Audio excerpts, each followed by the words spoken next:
আর কিছু সময় পর এই অবিবাহিত দম্পতি বিবাহ জীবনে পা দিতে চলেছে। রাজকুমার কিছু বলতে চাস? আমাদের 5 বছরের ভালোবাসা আজকে পূর্ণতা পাচ্ছে। ঢপ মারছে 8 মাসের ভালোবাসা। আমি জানি চৈত্র মাস থেকে রিলেশনশিপ, আর এখন মনে হয় আশ্বিন মাস। তো এই 5 মাসে এরা দুজন এক হতে চলেছে। এটাকেই বলে আসল ভালোবাসা। দুজনের প্রতি দুজনের বিশ্বাস আর ভালোবাসা থাকলে সব সম্ভব হয়। আপনি কিছু বলছেন ম্যাডাম? ও লজ্জা পাচ্ছে। তো আমার প্রিয় বন্ধু নিজের প্রিয় মানুষকে বিয়ে করে নিয়েছে। আজ থেকে আমরা মোটু পাতলুর সম্পর্ক শেষ করলাম, মানে আমাদের সম্পর্কটা মোটু পাতলুর ছিল, সেটা শেষ করে হাজবেন্ড ওয়াইফের সম্পর্ক শুরু করলাম।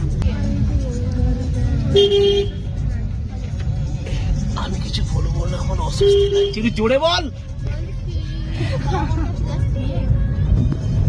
আরে তোদের এই ভিডিওটা যখন শেয়ার হবে না, তখন কত ভিউ আসে দেখবি। সাতো জনম রাজকুমার খুশি কে গানটা কিন্তু হেভি মাপের লাগিয়েছে। আমার চলতে থাকে, আমি লাগাই। এবার কোন দিকে?